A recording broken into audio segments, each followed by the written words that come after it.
الرحيم مالك يوم الدين إياك نعبد وإياك نستعين اهدنا الصراط المستقيم صراط الذين أنعمت عليهم غير المغضوب عليهم ولا الضالين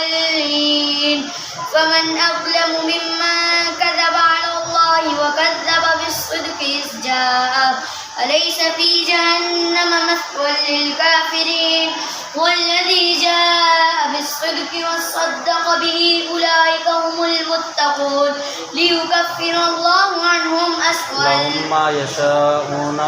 لهم ما يشاءون عند ربهم ذلك جزاء المحسنين ليكفر الله عنهم